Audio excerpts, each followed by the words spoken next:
ప్రియ దేవుని బిడ్డలారా, బైబిల్ చదవటం వినటం వల్ల మనలో విశ్వాసం పెరుగుతుంది. మన మార్గానికి త్రోవ చూపుతుంది.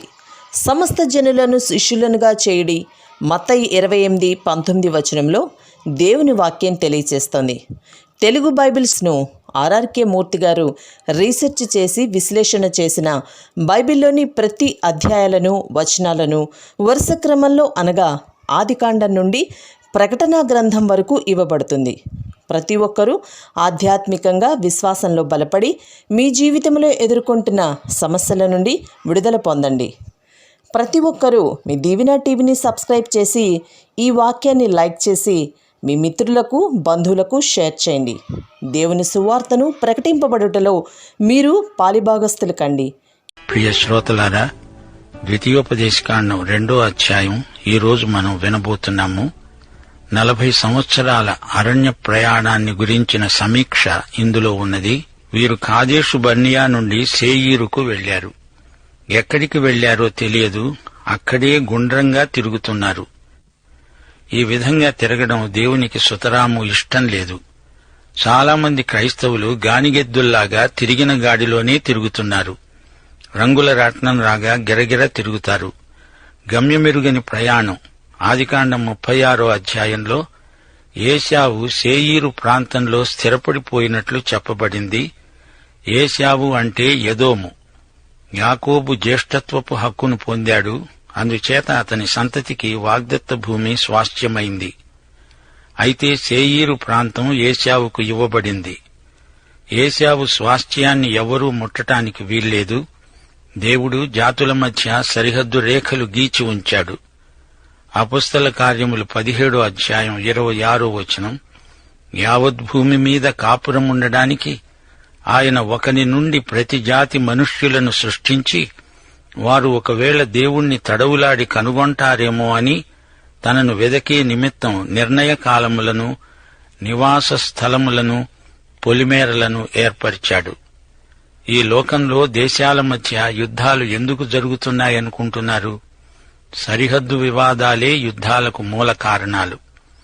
దేవుడు తాను చేసిన వాగ్దానాలను తప్పక నెరవేరుస్తాడు. ఏశావు లాంటి భ్రష్టులను కూడా దేవుడు విడిచిపెట్టలేదు. తన వాగ్దానం ప్రకారమే సేయీరు ప్రాంతమంతా ఏశావుకిచ్చాడు. ఆడి తప్పని దేవుడు, నమ్మదగిన దేవుడు. 40 ఏండ్లు వారు అరణ్యమంతా తెగ తిరిగారు. అయినా దేవుడు వారికి ఏమీ తక్కువ చేయలేదు. దావీదు మహారాజు విషయం చూడండి. తన గత జీవితాన్ని జ్ఞాపకం చేసుకుంటూ 23వ కీర్తనలో యెహోవా నా కాపరి, నాకు లేమి కలుగదు అని చెప్పాడు. లేమి కలుగదు అంటే అతని నిత్యావసరాలన్నీ తీర్చే కాపరి అతనికి ఉన్నాడు అని అర్థం. ఆయనే నీకు నాకు కాపరి. ఇప్పుడు ద్వితీయోపదేశకాండం 2వ అధ్యాయం 9వ వచనం నుండి వినండి. మనం తిరిగి మోయాబు అరణ్య మార్గమున ప్రయాణం చేస్తూ ఉండగా యెహోవా నాతో అన్నాడు, మోయాబీయులను బాధించవద్దు, వారితో యుద్ధం చేయవద్దు. లోతు సంతానానికి 6 దేశాన్ని స్వాస్థ్యముగా ఇచ్చాను. వారి భూమిలో ఏదీ నీకు స్వాస్థ్యముగా ఇయ్యను. సోదరీ సోదరులారా, దేవుడు జాతుల మధ్య సరిహద్దు రేఖలను మన్నిస్తాడు. దేవుడు ప్రతి జాతిని గురించి శ్రద్ధ వహిస్తున్నాడు. 19వ వచనం, అమ్మోనీయుల మార్గమున వెళ్లేటప్పుడు వారిని బాధించవద్దు, వారితో యుద్ధం చేయవద్దు. ఏలయనగా లోతు సంతానానికి దానిని స్వాస్థ్యముగా ఇచ్చినందున అమ్మోనీయుల దేశంలో నీకు స్వాస్థ్యమును ఇవ్వను. ఆ దేశంలో రాక్షసులున్నారు, వారితో పోరాడాలి. 22వ వచనం, సేయీరులో నివసించే ఏశావు సంతానం కొరకు దేవుడు ఏమి చేశాడు? హోరీయులను ఆయన నాశనం చేశాడు. వీరు హోరీయుల దేశాన్ని స్వాధీనపరుచుకున్నారు. 20వ వచనం, అది రెఫాయీయుల దేశమని ఎంచబడుతున్నది. పూర్వమందు రెఫాయీయులు అందులో నివసించారు. అమోనీయులు వారిని జుంజుమ్మీయులు అంటారు. ఈ రోజుల్లో కూడా రాక్షసుల్లాంటి అసాధారణ వ్యక్తులు అడపాదడపా పుడుతున్నట్లు వార్తలు వస్తున్నాయి.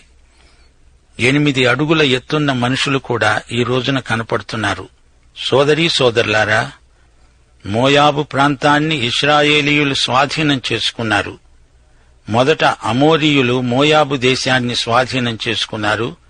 ఇశ్రాయేలుతో యుద్ధానికి తలపడ్డప్పుడు సీహోను హతుడయ్యాడు. అతని సైన్యాలు చెదరిపోయాయి. అతని రాజధానిని ఇశ్రాయేలీయులు వశపరుచుకున్నారు. ఆ దేశమంతా ఇప్పుడు ఇశ్రాయేలు చేతికి అప్పగించబడింది. ఈ సంఘటన ఇశ్రాయేలీయులు పదే పదే జ్ఞాపకం చేసుకునేవారు.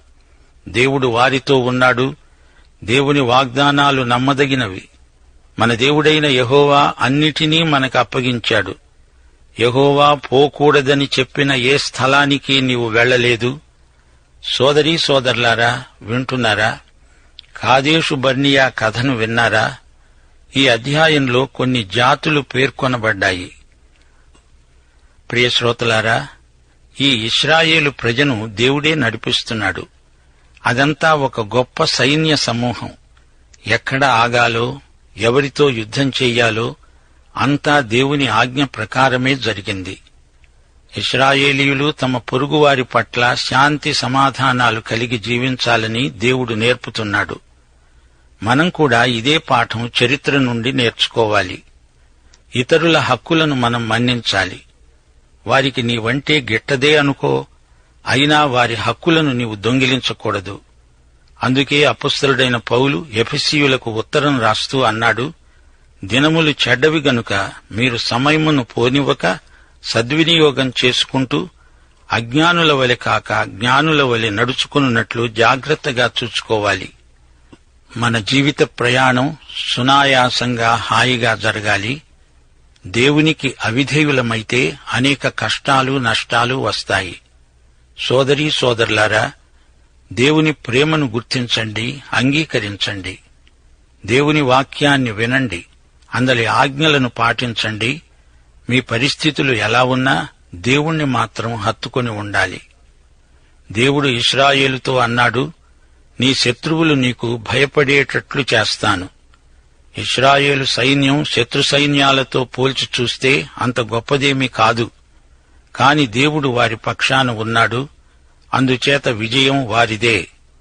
ఇందులో మనకొక పాఠం లభిస్తుంది. నీ బలం, నీ యోగ్యత, నీ సామర్థ్యం గొప్పవేమీ కావు.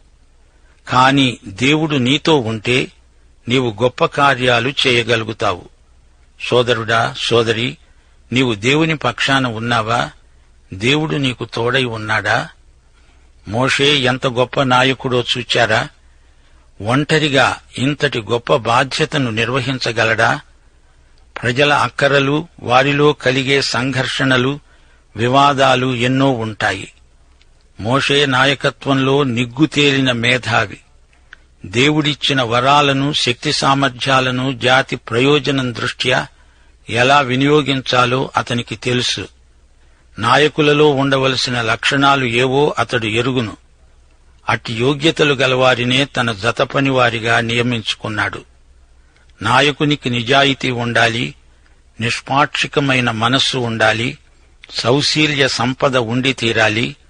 నాయకునికి తనలోని బలహీనతలు కూడా తెలిసి ఉండాలి. లోకంలో ఆధ్యాత్మిక విలువలు లేవు.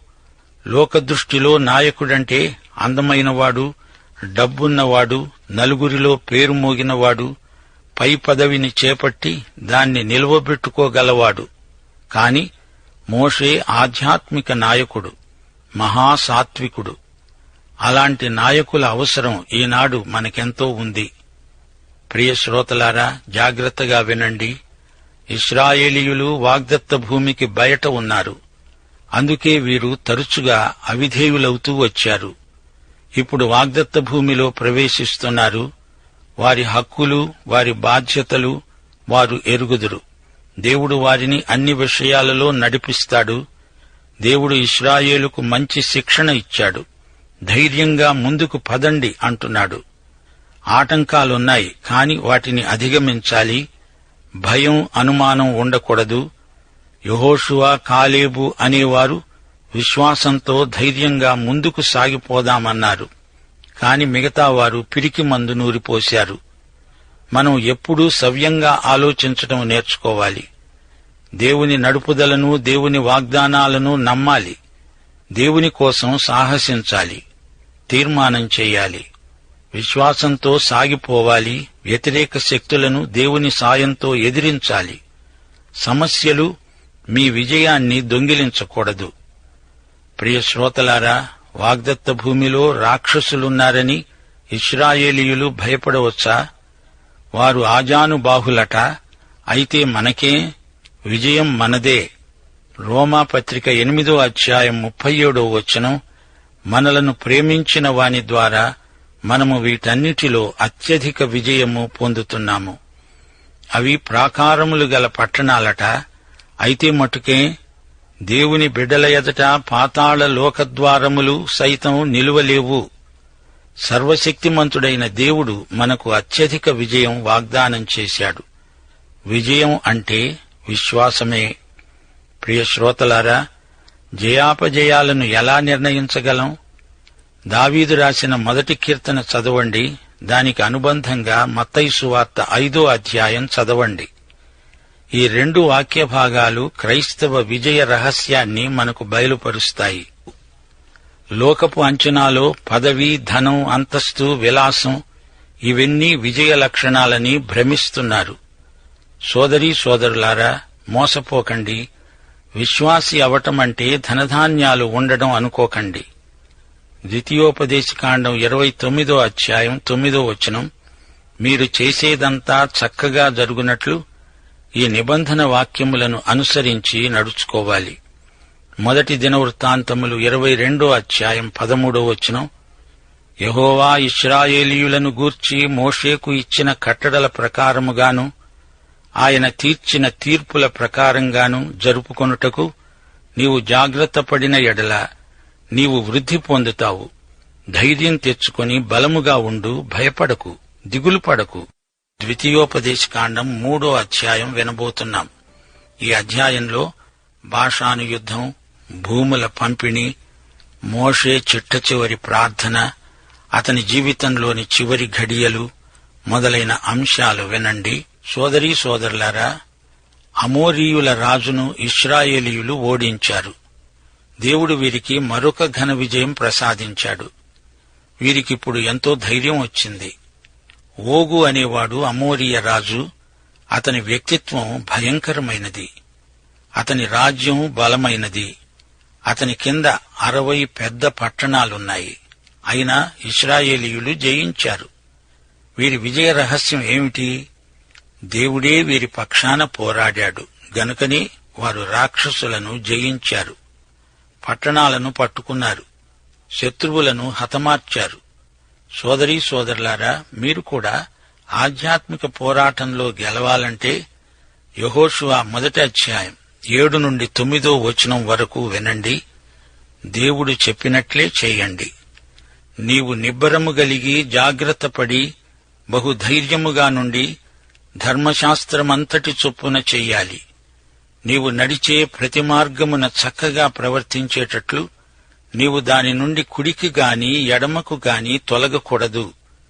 దీనిని నీవు బోధించాలి, తప్పిపోకూడదు.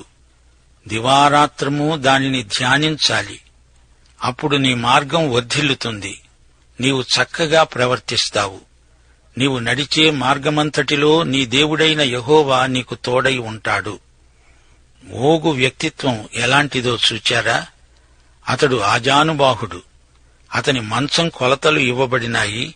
13.5 అడుగుల పొడవు, అంటే అతని ఎత్తు 13.5 అడుగులు. అలాంటి మనిషిని మీరెక్కడైనా చూచారా? అతని ఎదుట అందరూ పొట్టివారే.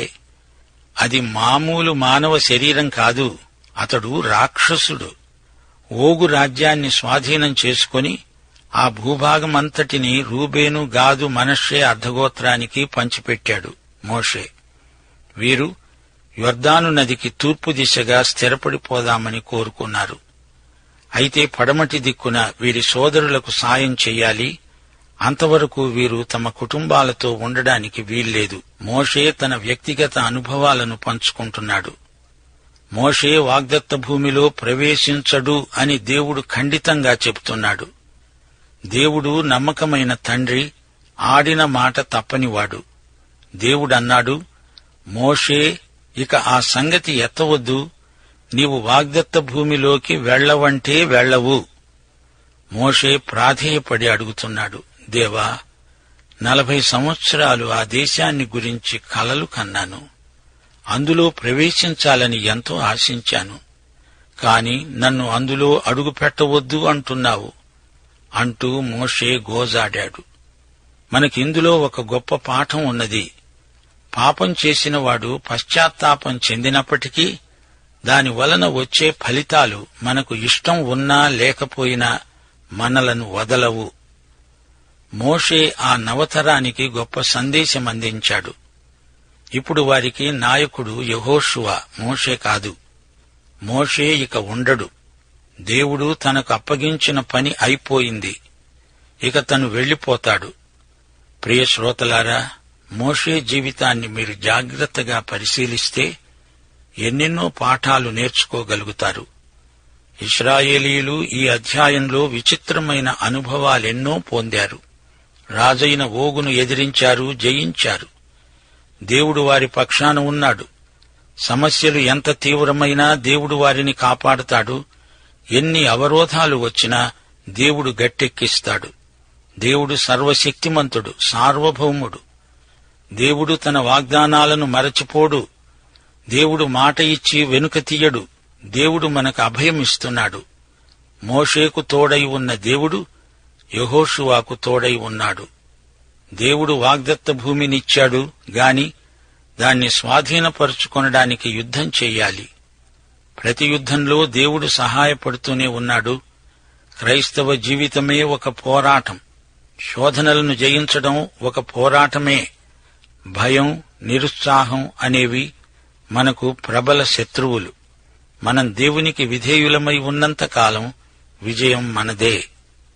మోషే వాగ్దత్త భూమిలో ప్రవేశించడు అనే మాట సంఖ్యాకాండం 20వ అధ్యాయం 12వ వచనంలో ఉంది. మీరు అనగా మోషే, అహరోను ఈ దేశంలోనికి ఈ సమాజమును నడిపించరు.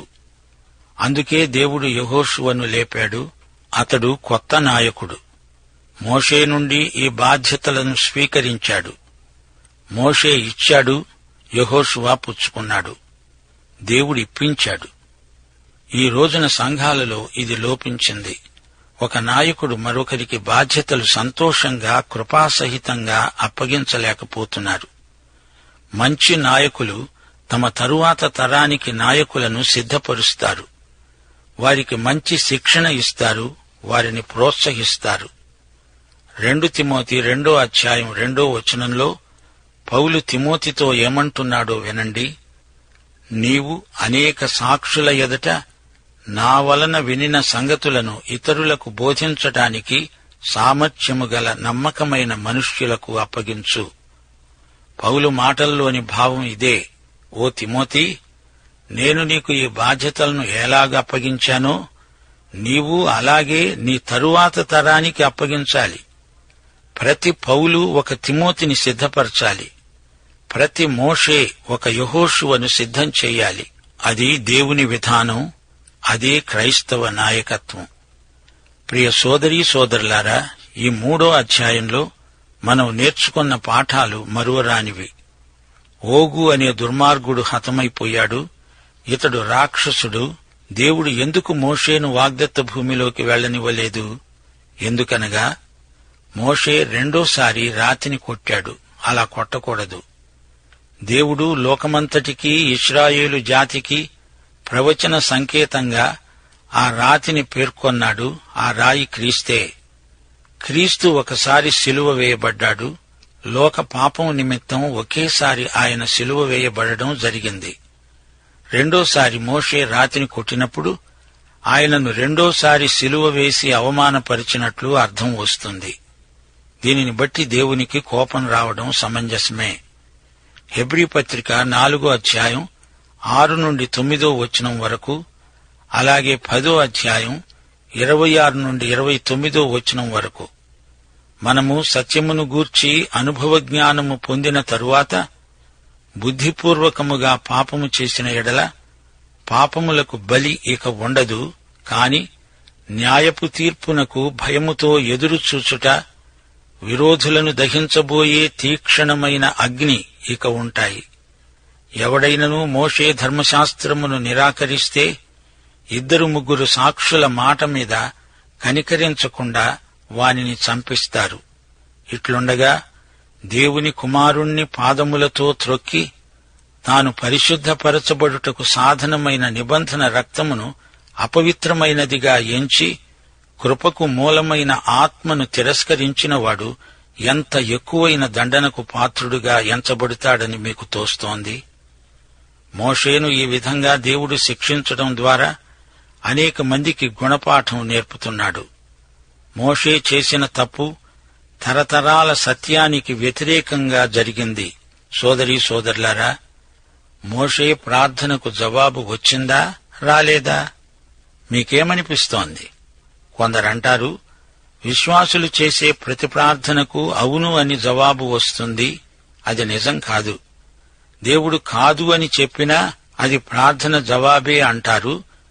ఈ విధంగా కొందరు ప్రార్థనను గురించి వ్యాఖ్యానాలు చేస్తారు. దేవుని చిత్తమెరిగి ఆయన వాగ్దానాన్ని పేర్కొని దానిపై నిలిచి చేసే ప్రతి ప్రార్థనకు సరైన జవాబు వచ్చి తీరుతుంది. దేవుడిచ్చిన మాట ఎన్నటికీ మారదు. దానికి వ్యతిరేకంగా చేసిన ప్రార్థనకు ఎన్నడూ జవాబు రాదు. ఏదైనా ప్రార్థనకు జవాబు రాలేదంటే ఇదిగో ఇక్కడే మోషే ప్రార్థనే మనకు వెలుగు చూపుతోంది. మోషే దేవుడు చెప్పినట్లు చెయ్యలేదు. రాతితో మాట్లాడమంటే రాతిని కొట్టాడు. అందుచేత ప్రార్థనకు జవాబు రాలేదు. ఈ సందర్భంలో మార్కు సువార్త 11వ అధ్యాయం 22 నుండి 24వ వచనం వరకు, యోహాను సువార్త 15వ అధ్యాయం 7వ వచనం మా శ్రోతల దృష్టికి తేగోరతాము. యేసు అన్నాడు, మీరు దేవునియందు విశ్వాసము ఉంచండి.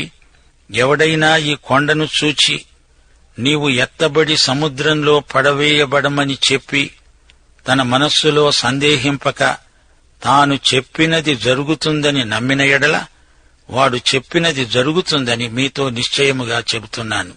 అందుచేత ప్రార్థన చేసేటప్పుడు మీరు అడుగుతున్న వాటినెల్లా పొంది ఉన్నాము అని నమ్మండి.